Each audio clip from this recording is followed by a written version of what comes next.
Viva Voz, com Vera Magalhães. Vera Magalhães, boa noite, tudo bem? Tudo bom. Oi, Débora. Oi, Carol. Boa noite, ouvintes, também quem nos assiste. Oi, Vera, boa noite. Vamos direto para Brasília. A Samantha Klein tem mais informações sobre o arquivamento da PEC da blindagem no Senado. Oi, Samantha. Oi, Débora. Pois é, hoje, portanto, o Senado arquivou, enterrou de vez essa proposta. Inclusive, agora há poucos minutos, o presidente da casa, Davi Alcolumbre, arquivou o texto que previa aí blindar os parlamentares de investigações criminais. Então, foram duas derrotas para a Câmara num dia só. Alcolumbre, inclusive, fez um pronunciamento, destacou que a decisão da Comissão de Constituição e Justiça não dependia de votação e afirmou que estava claro ali no regimento que não tinham que esclarecer, que com essa derrota ali na CCJ, ele só fez um rito político, ele aproveitou para justamente ter essa palavra final do Senado contra a PEC da blindagem, e aí outros senadores também aproveitaram para se manifestar nesse mesmo sentido, isso de todas as bandeiras ideológicas. Mais cedo a CCJ tinha rejeitado ali por unanimidade, o próprio senador Alessandro Vieira, o relator dessa matéria, já tinha se manifestado, até mesmo antes das manifestações do último domingo, mas fato é que, sim, essas manifestações fizeram com que mais partidos, mais parlamentares colocassem uma pedra em cima deste tema. E agora, como eu estou acompanhando aí uma agenda de discussões a respeito da anistia, tive a oportunidade de ouvir também o líder do PP aqui na Câmara, o deputado Luizinho. Ele saiu, conversou ali com o Paulinho da Força e questionamos ele a respeito dessas derrotas no Senado hoje. E ele disse o seguinte, ele votou favoravelmente, lembrou disso e disse que no futuro os parlamentares e a sociedade vai ver os efeitos disso, pois senadores e deputados não se sentem mais livres para exercer o mandato parlamentar com liberdade de expressão. E disse também que não vão tocar mais neste assunto.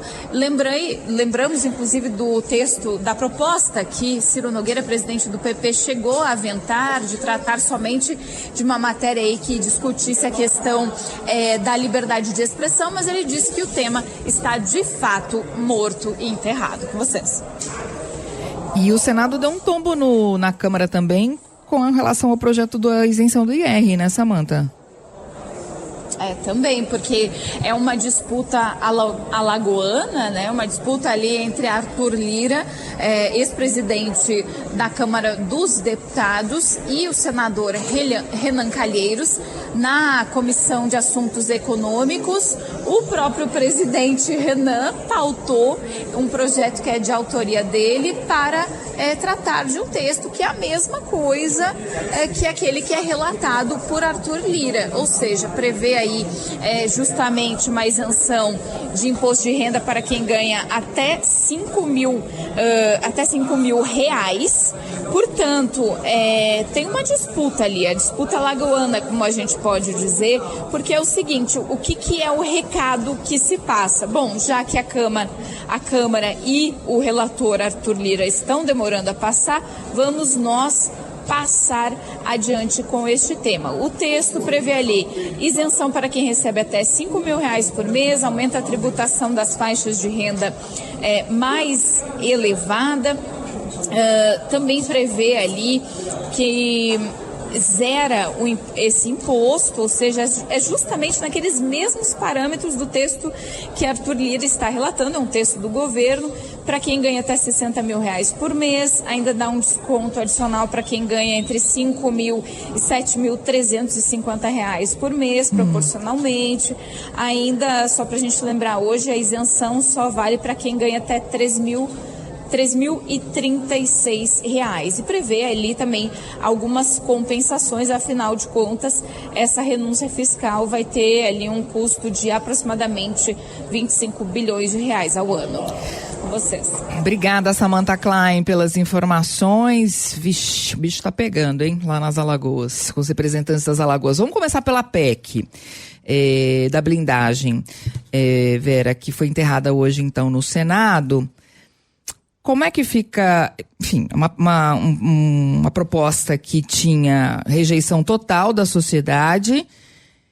Isso, de certa forma, expôs a Câmara. Como é que fica a relação entre Hugo Mota e Davi Alcolumbre? Porque eles estavam jogando juntos, né? Expôs demais, ainda mais, né, o presidente da Câmara, Hugo Mota. Se a gente analisa ali uma foto, né, das duas casas e como cada uma delas se portou, para quem não conhece os meandros, os bastidores, fica parecendo o quê? Que a Câmara é composta por um monte de deputado que quer se blindar de tudo e que o Senado é uma casa de probos e ali que não tem nada a temer diante da justiça, ficou com nojo da medida e mandou ela para o arquivo ali sem nem titubear, quando a gente sabe que não é bem assim.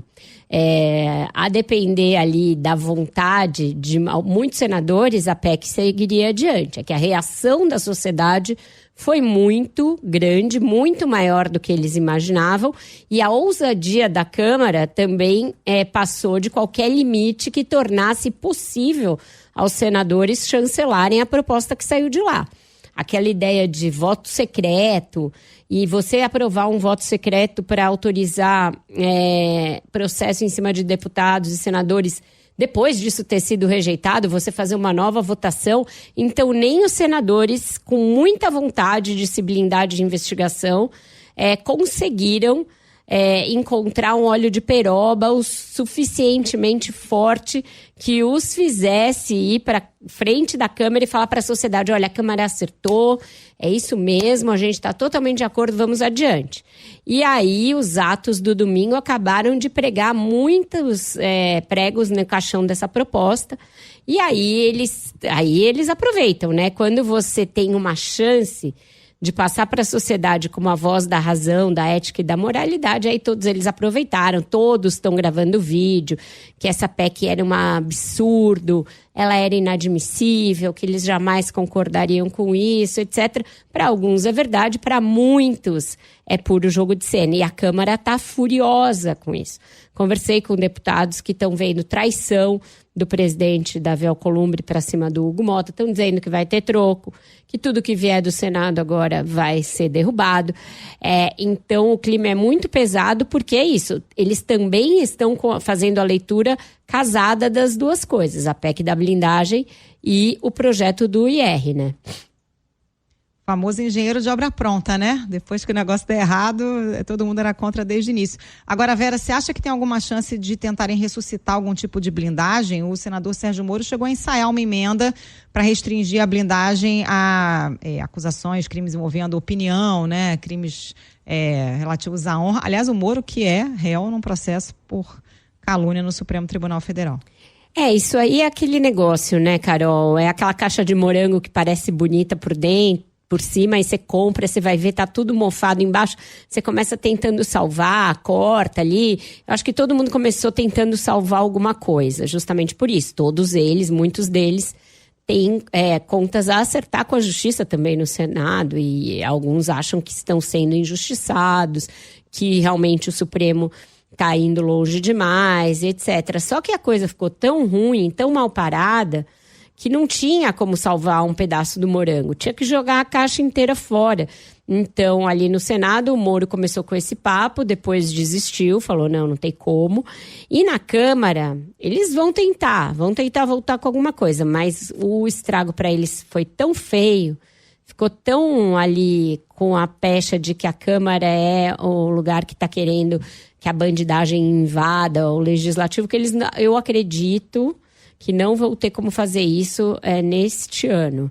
Não tem como fazer isso nesse ano e provavelmente também não no ano que vem, que é um ano eleitoral. Mas a rebordosa está muito grande na Câmara. Eles estão falando o que o Senado conseguiu de garantia por parte do Supremo ou da Polícia Federal de que os senadores não vão aparecer em alguma operação para eles terem se sentido tão à vontade assim para votar e arquivar Essa medida sendo, eles juram que o Davi Alcolumbre tinha se comprometido com o Hugo Mota em levar a proposta adiante. Então, a gente vai assistir nos próximos dias tentativas de vingança por parte dos deputados em cima dos senadores. E a gente sabe que esse tipo de espetáculo aí não é bonito de se ver, mas é o que está contratado para os próximos dias. E com relação ao projeto do IR aprovado na comissão da Câmara, tem essa rivalidade entre Renan Calheiros, que é o relator do projeto, e Arthur Lira no Senado, né? Arthur Lira, relator do projeto na Câmara. O governo tem alguma coisa a ver com isso? Teve alguma combinação? O governo está jurando de pé junto, ajoelhado no milho, que não tem nada com isso, que isso é uma coisa absolutamente da cabeça do senador Renan Calheiros. E aí, juntamente com o senador Eduardo Braga, são do mesmo partido, são aliados ali, e que ele nem sabia, que ficou sabendo pela imprensa, não foi avisado de nada. Não é exatamente bem assim, né? Há uns dias já, umas semanas, eu me lembro, eu acho que eu cheguei a reportar isso aqui no Viva Voz.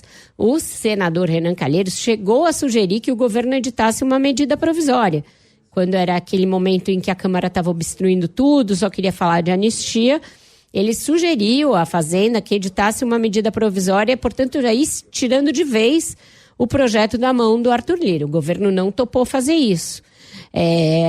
Não quis fazer isso porque comprar uma briga claramente com o Lira, com o Hugo Mota, com todos eles.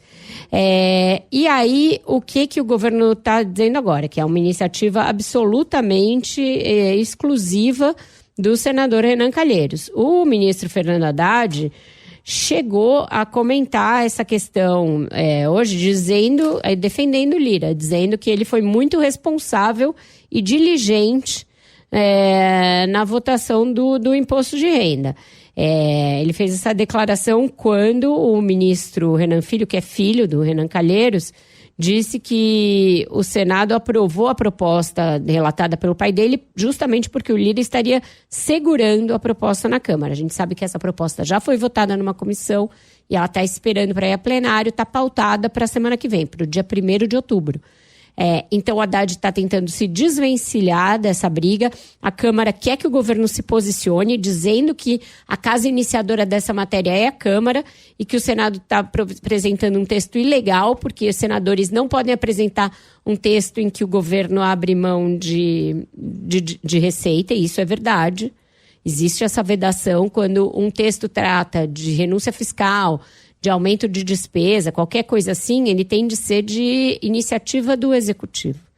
Então, o que a Câmara quer é que o governo se meta para dizer que o que o Renan fez não é certo. Também não acredito que eles vão fazer isso.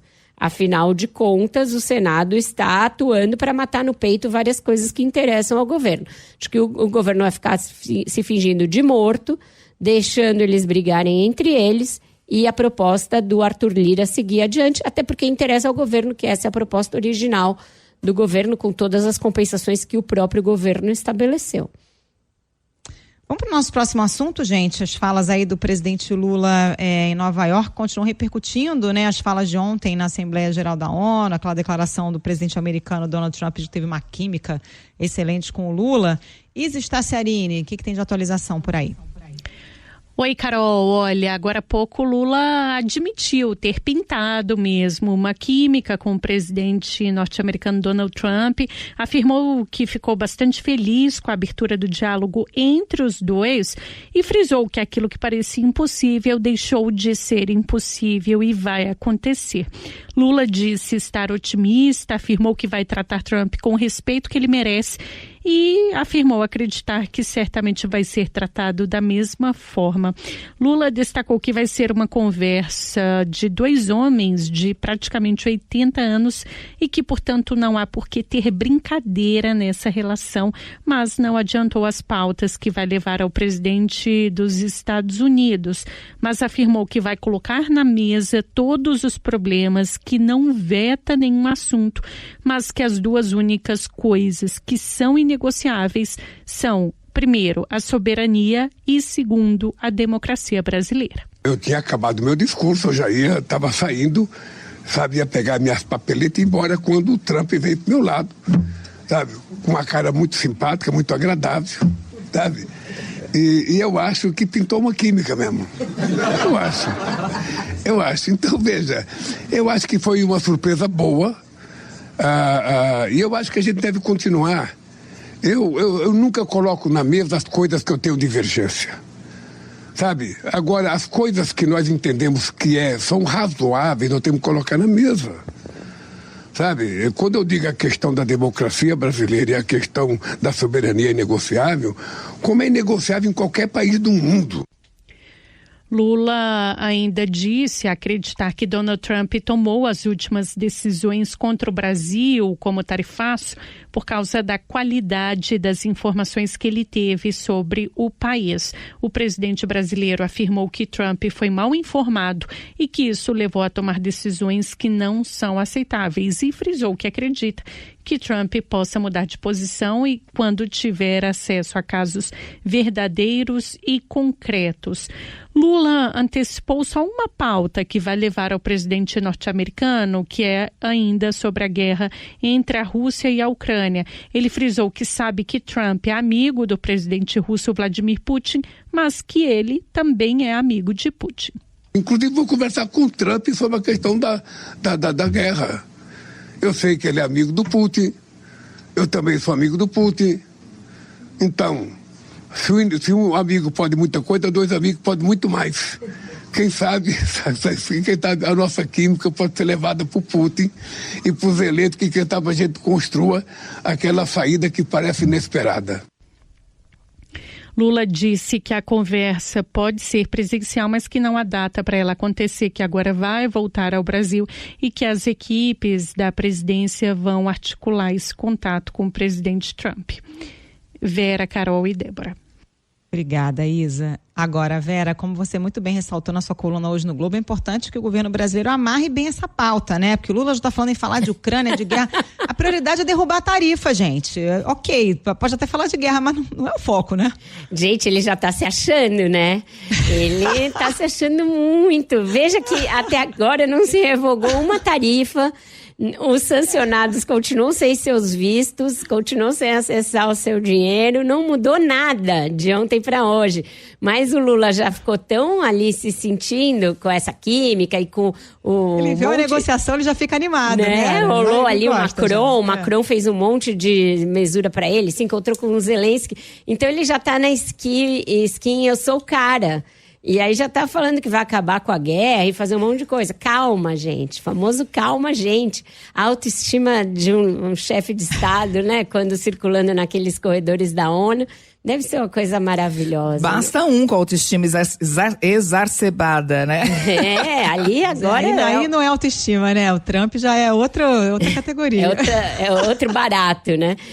Então essa química aí que a gente não sabe exatamente de que elementos, né, que se deu... tudo bem, que bom que reabrimos essa porta, ótimo que ela continue aberta e que os dois conversem e que a partir daí entrem os profissionais, né, na cena. E aí o que a gente espera? Que sejam revogadas as tarifas para mais produtos, para algumas cadeias que dependem muito dos Estados Unidos para a exportação dos seus itens e que... seja deixada de lado essa condicionante do judiciário e do julgamento do Jair Bolsonaro para assuntos que não tem nada a ver com isso. Que se entenda que o judiciário brasileiro é independente, que ele age conforme as leis brasileiras e que aí a nossa discussão de comércio exterior e de política tarifária se dê totalmente dissociada do julgamento do ex-presidente Jair Bolsonaro e que com isso se possa avançar para a revogação das sanções absolutamente arbitrárias contra ministros do governo, ministros do Supremo, coitados dos servidores que foram levados de roldão nessa história, juízes auxiliares do ministro Alexandre de Moraes, familiares. Então tem essas duas agendas que são as prioridades. Realmente, decidir as guerras é uma prioridade mundial, mas nessa conversa, que provavelmente vai ser curta, e que aí sim vai reabrir uma conversa para que escalões intermediários dos dois governos estabeleçam uma discussão aí sim mais técnica e mais profissional, eu acho que não vai caber tudo isso. Inclusive, o presidente Lula sinalizou abrir uma conversa sobre a exploração de terras raras, né? No auge da briga, quando ele ainda estava ali pensando com o fígado, disse que ninguém ia colocar a mão nas terras raras do Brasil, mas agora já sinalizou que talvez entre na discussão, na negociação. O vice-presidente Geraldo Alckmin também falou a esse respeito, falou que minérios críticos, o Brasil sabe que existe interesse do mundo nisso, mas o Brasil tem também um interesse em não fazer uma negociação em que eles, de novo, só entre com as commodities e não fique com nenhum tipo de transferência de tecnologia e de um valor maior, né, para isso. Então, tudo isso tem de vir acompanhado de regulação, tem um papel que é das agências, tem um papel que é do Congresso. Então, o governo tem um longo dever de casa a ser feito antes que essa conversa aconteça e que ela dê frutos para conversas dos outros escalões dos dois governos. Muito bem, antes do intervalo, deixa eu só responder uma pergunta da nossa ouvinte, a Carol, perguntando aqui como é que o senador Flávio Bolsonaro votou em relação ao arquivamento da PEC. Na verdade, ele não votou, porque a PEC não foi para o plenário, ela foi negada, foi rejeitada na Comissão de Constituição e Justiça, uma etapa anterior ao plenário, da qual o senador não faz parte. Então foi por isso que ele não votou. Intervalo, você fica com notícias da sua região, na sequência vem o repórter CBN e depois tem mais Viva Voz. Viva Voz de volta. E o Igor Cardim tem informações ao vivo em Brasília. O ministro da Fazenda, Fernando Haddad, participou hoje da Comissão de Agricultura da Câmara, falou sobre vários assuntos, teve bate-boca, teve muita coisa. Diga lá, Igor. Pois é, Débora, o ministro da Fazenda, Fernando Haddad, afirmou que a reforma tributária deixará a carne mais barata até para rico. A fala foi na Comissão de Agricultura da Câmara, onde também defendeu o aumento dos impostos sobre aplicações financeiras, com a aprovação da medida provisória proposta pelo governo federal para ajudar a fechar as contas em 2026 e que enfrenta forte resistência do setor produtivo. Houve diálogo na inclusão de produtos que hoje são onerados, sobretudo no âmbito dos estados, como é o caso da tributação da carne, que os estados tributam e nós isentamos a partir de 2027 a proteína animal de qualquer tipo de tributação, incluindo a proteína animal na cesta básica. Então, até o rico vai pagar mais barata a carne, por conta do que o Congresso decidiu. Em outro momento, também defendeu o presidente Lula. Disse que o presidente não vai se expor a nenhuma eventual humilhação caso decida se encontrar com Trump. Disse que Lula é respeitado no mundo inteiro, ao contrário de Bolsonaro, e disse que nunca viu Bolsonaro cumprimentar um chefe de Estado, a não ser de forma vergonhosa para falar I love you para o presidente dos Estados Unidos. Na sessão também teve um bate-boca depois que o deputado delegado Caveira chamou o ministro de taxade. Fala-se tanto de que o Brasil está indo bem, o ministro não cansa de falar isso, que o Brasil está indo bem, obrigado, que o recorde de produção está imensa, eu até posso concordar que a produção tem aumentado muito, mas o ministro só sabe taxar. Não é à toa que o apelido do senhor no Brasil é Fernando Taxade. Já são 24 ou mais impostos criados ou aumentados no Brasil. O senhor pode calar a boca que eu estou falando? Eu respeitei a sua fala. O senhor cala a boca, por favor. Cala a boca também. O senhor cala a boca. Me respeita. Por favor. Para meu tempo lá, presidente. Para meu tempo. É o taxade, sim, todo mundo está falando. Cala sua boca, deputado. Quando o senhor for falar, eu vou ficar calado. Me respeita. Haddad respondeu que a maior vagabundagem tributária não foi corrigir a tabela do imposto de renda, o que taxa de maneira cruel os trabalhadores. Débora. Obrigada, Igor, pelas informações. Infelizmente já virou lugar comum, né, Vera, essas provocações de bolsonaristas com ministros em comissões. É um desrespeito tão grande esse com a sociedade também, porque os assuntos que deveriam ser tratados acabam muitas vezes ficando em segundo plano, né? Eu acho maravilhoso que a pessoa pede respeito e pede educação e tá mandando os outros calarem a boca. e agindo com completa falta de respeito e de educação. Mas esse é um retrato, né? Retrato da Câmara hoje. Eles já sabem que não estão com uma imagem nada boa e trabalham com afinco todos os dias para piorá-la muito. Também é incoerente você dizer que o ministro é taxado, cria taxas e tal, quando o governo está tentando, na verdade, isentar do pagamento de imposto uma parcela gigantesca da população e não consegue porque a Câmara não anda com o projeto. Então, tem aí uma incoerência gritante, né, nesse discurso, que é um discurso que vem lá de trás, mas que ficou meio desatualizado, ficou meio velho. Então, é isso. Essas audiências dificilmente têm algum saldo positivo, algo que você possa tirar como informação. Se o ministro foi lá e esclareceu pontos importantes, os deputados realmente precisavam de esclarecimento, saíram de lá esclarecidos. Não, nunca é para isso. É só para esse tipo de lacração para as redes sociais. Então, foi mais um dia perdido na agenda de trabalho de um ministro de Estado, né? E nem é carioca, hein? Depois o carioca é que é grosso, porque aqui tem esse hábito do com todo respeito, e depois do com todo respeito vem o pior xingamento possível. Nesse caso, vou defender que a categoria dos cariocas nem era. Não era. E quando é o carioca, às vezes tem um pouco mais de graça, né? Algum tipo de charme. Nesse caso aí é só grosseria. Com todo respeito mesmo. É aquela vênia, você xingar depois. Exatamente. Vamos fazer mais um intervalo? A gente volta com mais Viva Voz e com Bruno Caraza.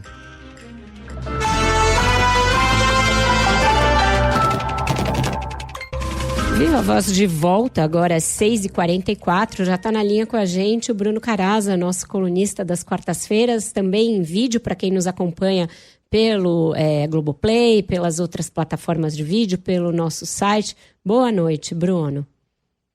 Boa noite, Vera, boa noite, Débora, boa noite, Carol, boa noite para você que está acompanhando a gente aí. Oi, Bruno, boa noite. Oi, Bruno, a gente está aí, né, em plena semana da Assembleia Geral da ONU. Ontem houve aquela sinalização importante da química entre Trump e Lula, portanto, indicando que pode haver uma conversa entre os dois e isso destravar as negociações entre os dois países. O que o Brasil pode levar para essa reunião, a reunião que vai se suceder à conversa dos dois, né, portanto, a dos staffs, para reverter as medidas como o tarifaço e as outras?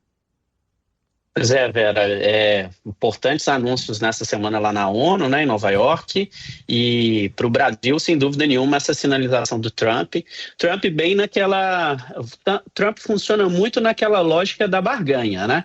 Então, ele não se convence com argumentos, né? O governo brasileiro insistiu várias vezes, né, que o Brasil tem um déficit comercial com os Estados Unidos, então os Estados Unidos têm uma posição comercial melhor do que a nossa, né? Então, por isso não se justificariam as medidas aí do tarifaço, mas o Trump, ele funciona na lógica da oferta, né? Então, ele quer saber o que o Brasil vai levar de melhores condições para a economia americana, e a gente não tem nada concreto, mas se especula 3 pontos principais que o Brasil pode avançar em termos de alguma sinalização, alguma proposta que possa resultar aí no início de uma negociação que possa aliviar as medidas do tarifaço e fora as outras medidas, né, as sanções, sobre as autoridades políticas no Brasil, né? Na área econômica tem 3 pontos muito sensíveis para a economia americana, né? A primeira é o mercado de etanol.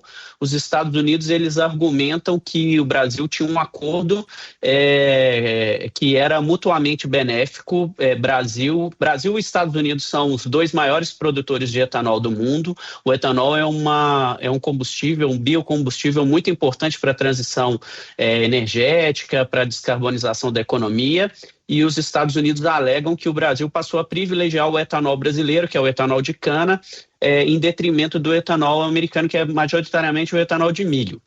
E isso desagrada os americanos, tanto que nas comunicações do Trump, ele citou várias vezes essa questão do etanol. Então pode ser algo nessa direção.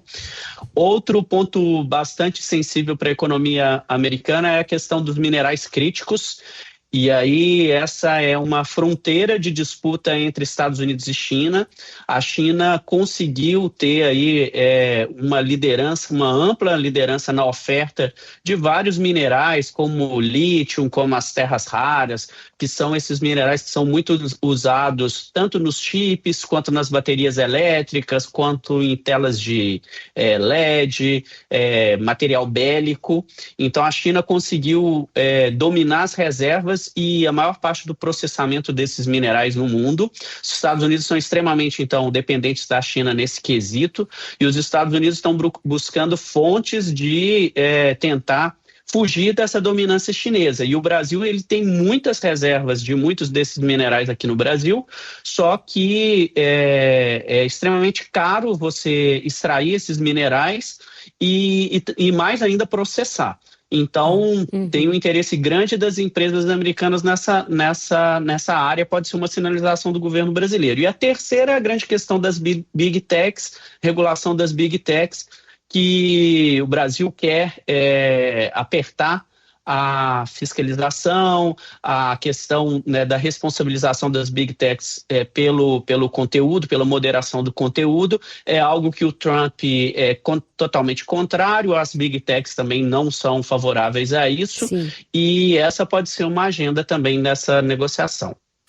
Bruno, a Argentina recebeu uma importante mensagem do Tesouro Americano hoje, com uma promessa de apoio na casa dos 20 bilhões de dólares. Isso pode evitar a crise cambial que ameaça o plano econômico de Milei? Pois é, a reunião da ONU também foi importante para a Argentina nesse sentido, né? A Argentina vive um momento difícil em relação ao seu mercado de câmbio. É sempre bom lembrar que o mercado de câmbio lá é muito diferente no Brasil. No Brasil você tem a livre entrada e saída de capital e o mercado de câmbio, o valor do dólar, ele flutua livremente, né, pelas forças de mercado. Isso não é o que acontece na Argentina por causa dos problemas econômicos que a Argentina tem há muito tempo, né? Há governos passados. O governo argentino tanto limita a saída de dólares do país, quanto tenta controlar a taxa de câmbio. Então, o sistema de câmbio lá funciona com um limite em que o Banco Central estabelece um limite superior para a cotação do dólar, porque senão, se o dólar dispara, isso pode voltar a afetar, né, gerar inflação, que é muito forte ainda, muito resiliente na Argentina. Então, o sistema lá funciona assim, sempre que a cotação do dólar chega num limite superior, o Banco Central argentino ele se compromete a vender dólares no mercado para fazer a taxa voltar, né, cair e permanecer num patamar confortável para o país. O grande problema é que o Banco Central argentino não tem dólares para manter essa política de forma indefinida. Então, ele precisa de dólares para manter esse sistema e os dólares vão acabando, né? Quando você teve... eles já tiveram uma ajuda do FMI de 12 bilhões de dólares e depois que o Milei perdeu as eleições na província de Buenos Aires...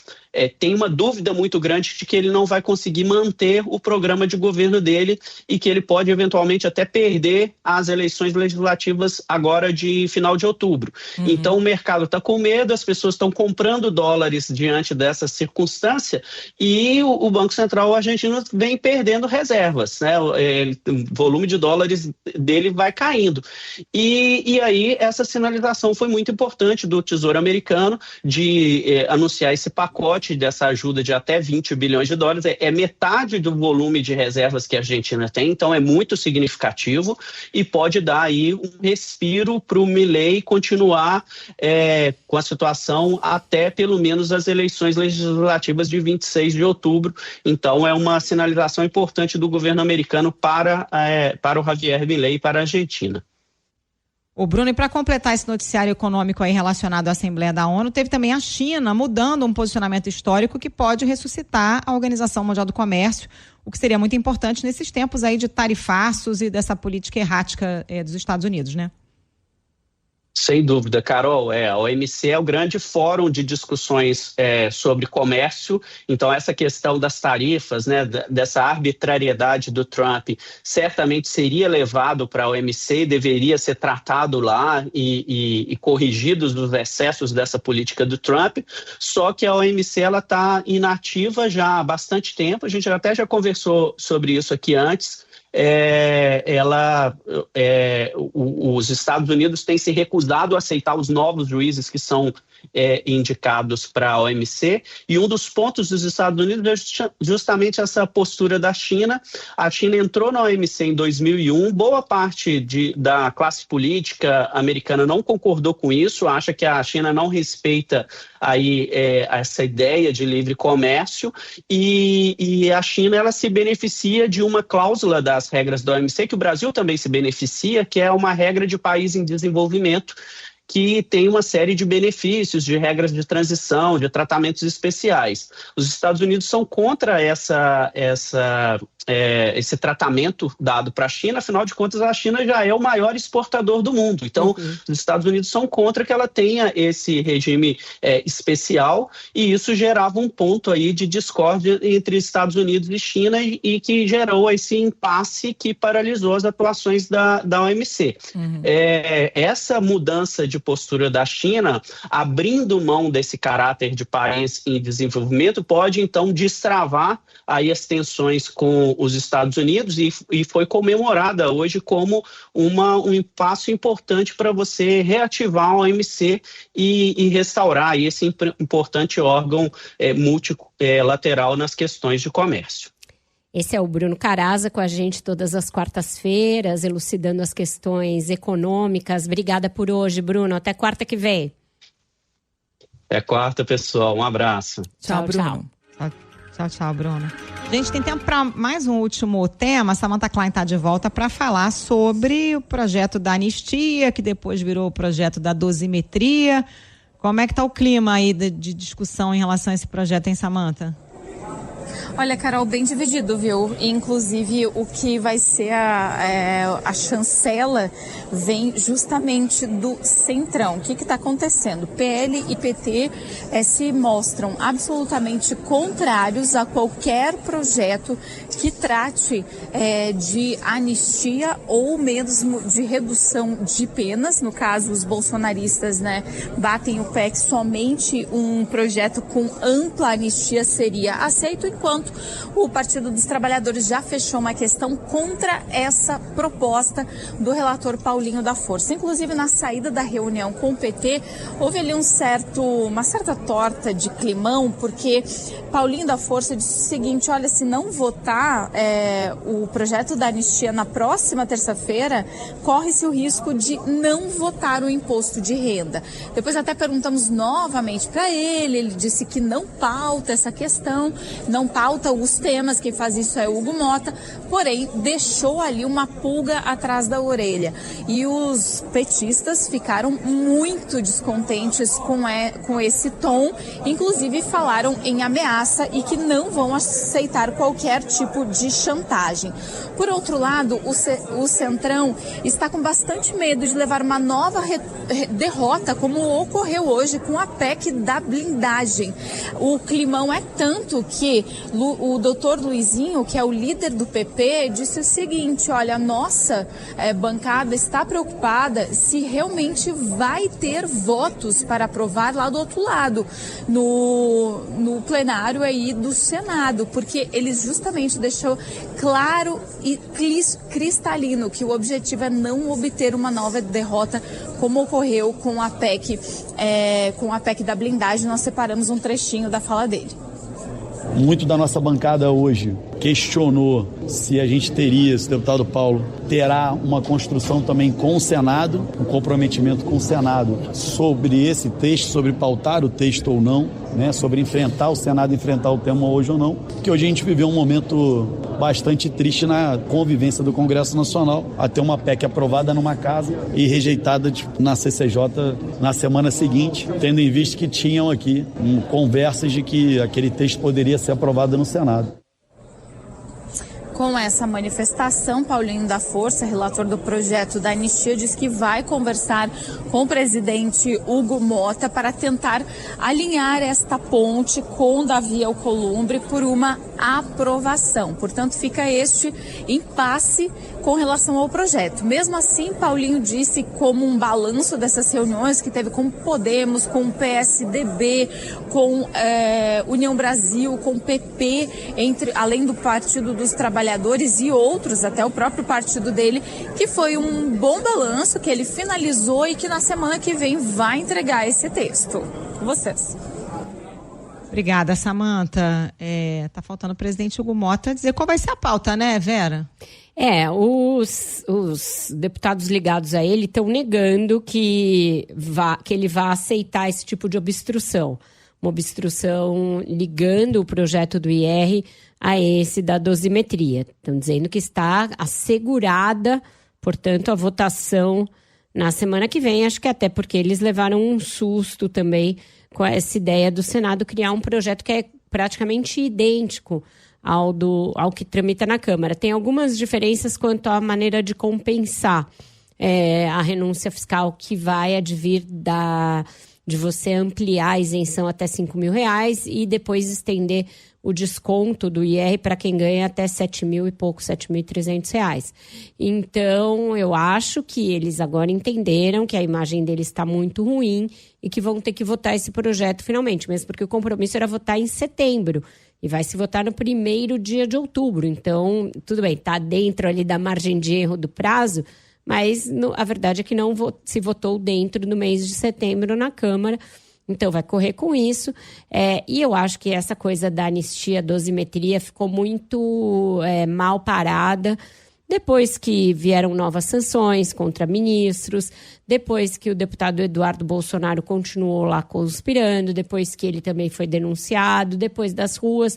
Então, foram muitos os fatos que enfraqueceram essa articulação, que chegou a ganhar corpo na semana passada, com aquela reunião com o Temer, etc. Então, acho que o deputado Paulinho da Força está meio se sentindo órfão de pai e mãe. Ontem ele foi muito pressionado na reunião com os bolsonaristas, hoje ele veio tentar cantar de galo, essa coisa de que isso pode atrasar o projeto do IR, mas eu acho que eles não têm força para tudo isso, não. Muito bem, antes de encerrar, vamos de música? Vamos de música, que tá um climão entre Câmara e Senado, Davi Alcolumbre e Hugo Mota. A gente vai ver cotoveladas de parte a parte nos próximos dias. Agora está tendo sessão no Senado, os senadores estão tripudiando em cima dos deputados. Tem essa treta entre Renan Calheiros e Arthur Lira, então a gente escolheu uma música das antigas para falar desse clima de amizade que reina entre as duas casas do Congresso. Amigos para sempre é o que nós iremos ser, na primavera ou em qualquer das estações, nas horas tristes, nos momentos de prazer, amigos para sempre. Sempre é o que nós iremos ser, na primavera ou em qualquer das estações, nas horas tristes, nos momentos de prazer. Bonito clima de amizade. Das antigas de quem que é?